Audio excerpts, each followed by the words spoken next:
Hello, students of biology groups. Today's in video lectures we provides mutations. Mutations, mutations that is change. Mutation that is change in DNA sequence, DNA nucleotides or other region of mutagens. तो ये mutations में हम क्या देखते हैं कि जैसे DNA mutations में हम ये देखते हैं जैसे कोई म्यूटाजेंस है या जो डीएनए का हम लोग सीक्वेंस देखते हैं, डीएनए का सीक्वेंस जैसे हम लोग डबल हेलिक्स मॉडल्स आप वाटसन क्रिक का पढ़े हैं। जैसे ये हम डबल हेलिक्स मॉडल शो कर रहे हैं,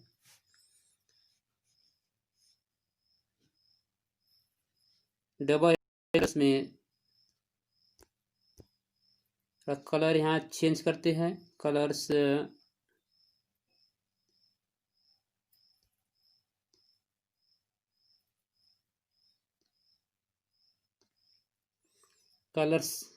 जैसे हम one colour one helix of DNA and second helix of the DNA. Okay, तो डीएनए का जो हेलिक्स है, ये हेलिक्स ये न्यूक्लियोटाइड से बाइंडेड होता है।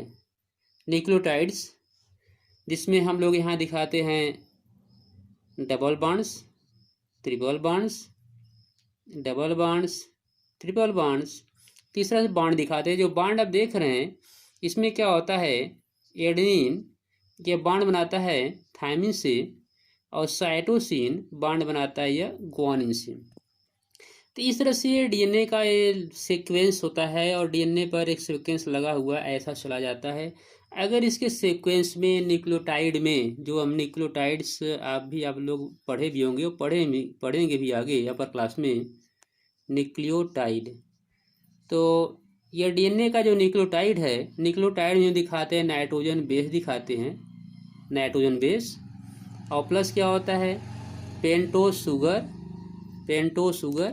और प्लस क्या होता है फास्फेट ग्रुप, फास्फेट ग्रुप और फास्फोरिक एसिड। तो nitrogen base, these are nitrogen base, adenine, thymine, cytosine, guanine, these are nitrogen base. और ये पेंटो शुगर और फास्फेट ग्रुप, ये जो टेम्पलेट्स बने हुए हैं, जो आप ये टेम्पलेट देख रहे हैं, ये टेम्पलेट्स नाइट्रोजन बेस और फास्फेट ग्रुप के बने होते हैं।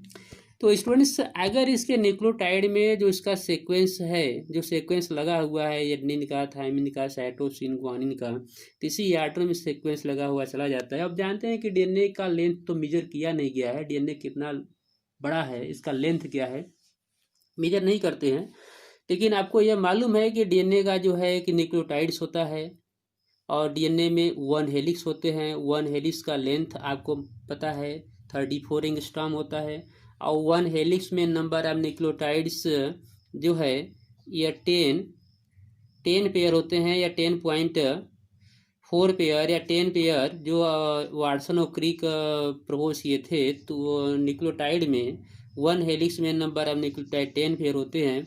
कभी कभी जो आप यह डीएनए जानते हैं, इस डीएनए को जो वाटसन क्रिक दिए थे इसको हम लोग कहते हैं B DNA, that is B DNA. तो वाटसन क्रिक को इसके लिए नोबेल प्राइज दिया गया था और इन्होंने बी डीएनए का स्ट्रक्चर दिया था। इसके बाद यह ए डीएनए और जेड डीएनए, टू टाइप के डीएनए का और डिस्कवरी किया गया। यह जो है on the basis of nucleotide in one helix में नंबर ऑफ न्यूक्लियोटाइड्स के बेस पे इसको ए और जेड में कहा गया। तो चलिए हम वहाँ तक डीएनए का स्ट्रक्चर और थोड़ा इसलिए बताया जा रहा है कि डीएनए में ही अगर कोई चेंजेज आ गया, इसके न्यूक्लियोटाइडों में कहीं अगर चेंज मिल गया, किसी रीजन से number of nucleotide decrease increase हो गए, या कोई इसमें न्यू म्यूटाजेंस आकर ऐड हो गया, तो ऐसे कंडीशंस में क्या होता है कि जीन चेंज हो जाते हैं। और जब जीन चेंज होगा तो जो नया करेक्टर डेवलप होगा उसका जीनोटाइप और फिनोटाइप, जीनोटाइप जिसे हम दिखाते हैं जीनोटाइप यानी जीन फॉर्म और उसका फिनोटाइप, ये हमको चेंज मिलेगा। तो इस तरह से जो जीनोटाइप फिनोटाइप अगर चेंज होते हैं, इसका जो जीनोटाइप है एंड फिनोटाइप,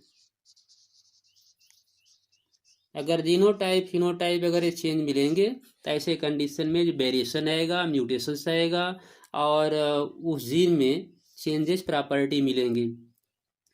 तो इस तरह से म्यूटेशन डेवलप होते हैं। जैसे हम कुछ इसके स्टेटमेंट पर बात कर लेते हैं। जो इसका स्टेटमेंट,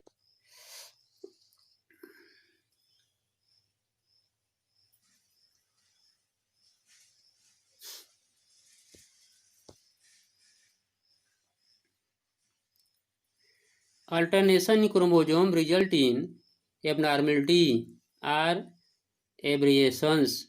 तो ये जो क्रोमोसोम का अल्टरनेशन का जो रिजल्ट है, ये क्या मिलेगा? एबनॉर्मलिटी, कुछ एबनॉर्मलिटी आ जाएंगी, कुछ चेंजेज आ जाएगा बॉडी में, चेंजेज या अदर इफेक्ट या सेल में इफेक्ट, ऐसे कुछ जो है एबनॉर्मलिटीज आ जाते हैं। Chromosomal aberration are commonly observed in cancer cell. तो ये क्रोमोसोमल जो एब्रेशंस है, ये कैंसर सेल में ऑब्जर्व कर दिया गया है। कैंसर सेल ये डिफरेंट टाइप के सेल्स होते हैं, जिसमें आप जानते हैं कि जो जीन्स होता है वो अनकंट्रोल हो जाता है, जीन कंट्रोल नहीं कर पाता और ऐसे में सेल का जो है इरेगुलर ग्रोथ स्टार्ट हो जाता है। In addition to the above, mutations also arise due to change in a single base pair DNA. जैसे अभी आपको बताया गया कि डीएनए के बेस पेयर में अगर जो है चेंज आता है तो म्यूटेशन डेवलप होगा। This is known as point mutation. ऐसे म्यूटेशन को पॉइंट म्यूटेशन कहते हैं। स्टूडेंट थोड़ा इसको फोकस कीजिएगा, जो आपको दिखाया जा रहा है पॉइंट म्यूटेशंस। तो पॉइंट म्यूटेशन क्या है कि mutations also arise due to change in a single base pair of DNA. तो डीएनए के सिंगल बेस पेयर में अगर चेंज आता है तो ऐसे म्यूटेशन को पॉइंट म्यूटेशन कहते हैं।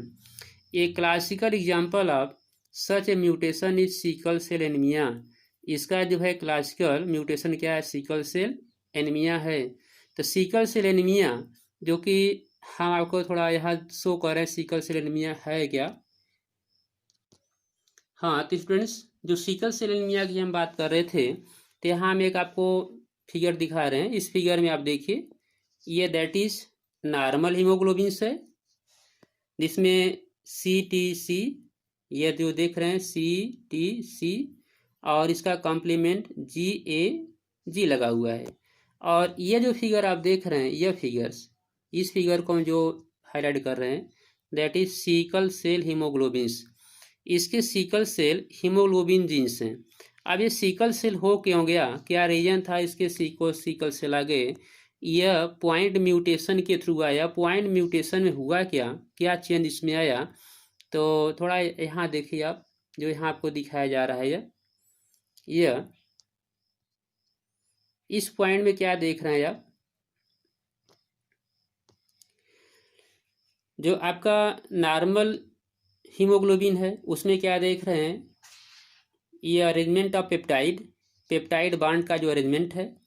तो इसमें नंबर फर्स्ट देख रहे हैं, नंबर फर्स्ट है valine, number second histidine, third leucine, fourth threonine, fifth proline और सिक्स ग्लूटामीन और सेवेंथ क्या है? ग्लूटामिन्स।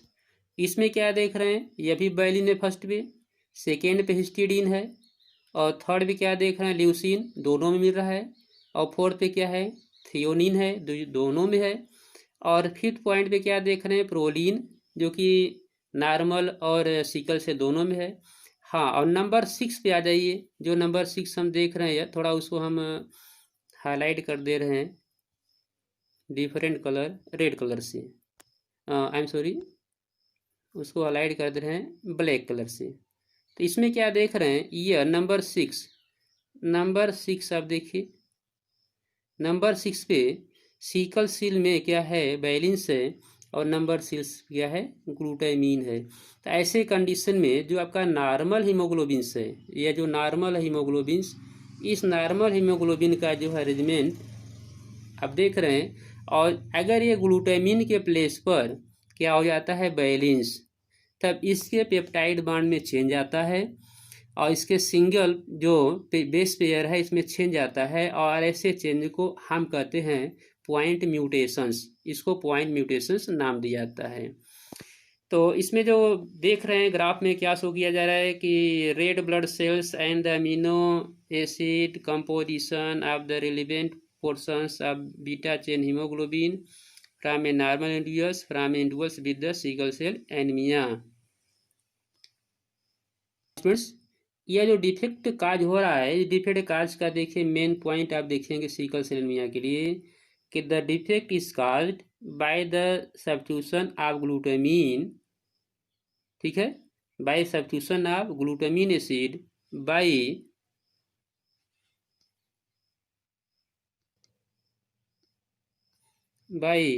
valine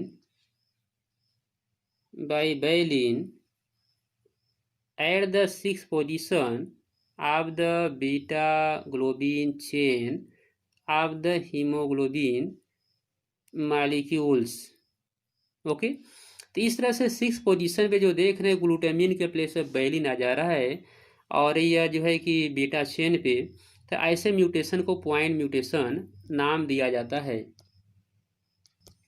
हाँ स्टूडेंट्स, अब हम आते हैं थोड़ा नेक्स्ट म्यूटेशन पे। यहाँ से फोकस कीजिएगा, जो आपको यहाँ दिया गया है कि deletion and insertion of base pair of DNA, यानी इसके पूरे बेस पेयर का डिलेशन हो जाए या इंसर्शन हो जाए, कॉल्ड फ्लेम शिफ्ट म्यूटेशन, जिसे फ्लेम शिफ्ट म्यूटेशन कहते हैं। The mechanism of mutation is beyond the scope of this discussion at this level. तो ये जो म्यूटेशन का ये डिस्कशन है, हम इसमें छोटा थोड़ा सा पॉइंट दे रहे हैं, इसको हम अपर चलेंगे आगे नेक्स्ट चैप्टर में, तो इसको डिटेल से देखेंगे। However there are many chemical and physical factor that induce mutation. तो बहुत से ऐसे केमिकल और फिजिकल फैक्टर्स हैं जो ये म्यूटेशन को इंड्यूस करते हैं। These are refer to the mutagens, इनको म्यूटाजन कहते हैं। UV light radiation can causes mutation in an organism, it is a mutagens. तो यूवी रेडिएशन जो है यह म्यूटाजन का वर्क करता है। तो स्टूडेंट्स हम थोड़ा नोट देख लेते हैं, नोट्स पॉइंट्स, कुछ म्यूटेशंस का जो नोट्स पॉइंट्स है इसको फोकस कर लेते हैं। हाँ स्टूडेंट्स, म्यूटेशन का पॉइंट नोट कीजिएगा जो यहाँ हम स्क्रीन पे दिखा रहे हैं। पॉइंट फर्स्ट,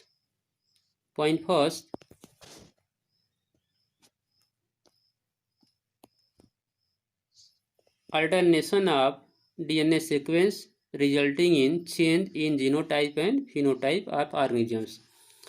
डीएनए के पर अल्टरनेशन चेंज हो सीक्वेंस में, इसको थोड़ा पॉइंट आउट कीजिएगा क्योंकि अभी अपर क्लास में नेक्स्ट चैप्टर में हम चलेंगे तो डीएनए रिप्लिकेशन देखेंगे। तो डीएनए रिप्लिकेशन में वहाँ हम जो है डीएनए में कुछ चेंजेज वहाँ आपकी बात करेंगे जिससे जीनोटाइप चेंज होगा। पॉइंट सेकेंड हम देख रहे हैं, point seconds, DNA helix run in A chromatids, DNA helix chromatid में रन करता है। हेंस एनी चेंज, कोई चेंज हो जाए, जैसे इंसर्शन हो जाए, डिलेशन हो जाए, उसमें कोई एंट्री हो जाए या उस डीएनए से कुछ बाहर निकल जाए, in the DNA sequence affected the chromosome, जिससे डीएनए क्रोमोजोम अफेक्ट होता है। अगर डीएनए में कुछ हम जोड़ दें या डीएनए से कुछ बाहर निकाल दें तो क्रोमोजोम पर इफेक्ट पड़ता है।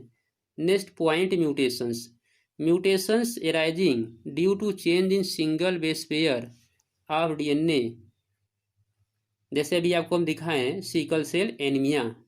नेक्स्ट है frame shift mutations arise due to deletion और इंसर्शन इन डीएनए सीक्वेंस। हाँ स्टूडेंट थोड़ा इसको ध्यान रखिएगा कि यहाँ जो है कि डीएनए सीक्वेंस पूरा चेंज किया जा रहा है और यहाँ जो है बेस पेयर में चेंज किया जा रहा है। अगर बेस पेयर में चेंज होगा तो ऐसे कंडीशन को पॉइंट म्यूटेशंस, और अगर सीक्वेंस चेंज हो जाएगा तो ऐसे कंडीशन को जो है यह फ्रेम शिफ्ट म्यूटेशन। नेक्स्ट है mutagen. chemicals are physical agent that lead to mutations. Example UV lights. UV light that is a mutagens. तो स्टूडेंट्स इस स्क्रीन को हम क्लियर कर दे रहे हैं, इसका स्क्रीन शॉट ले लीजिएगा या इसका नोट्स बना लीजिएगा. So students, thanks and have a nice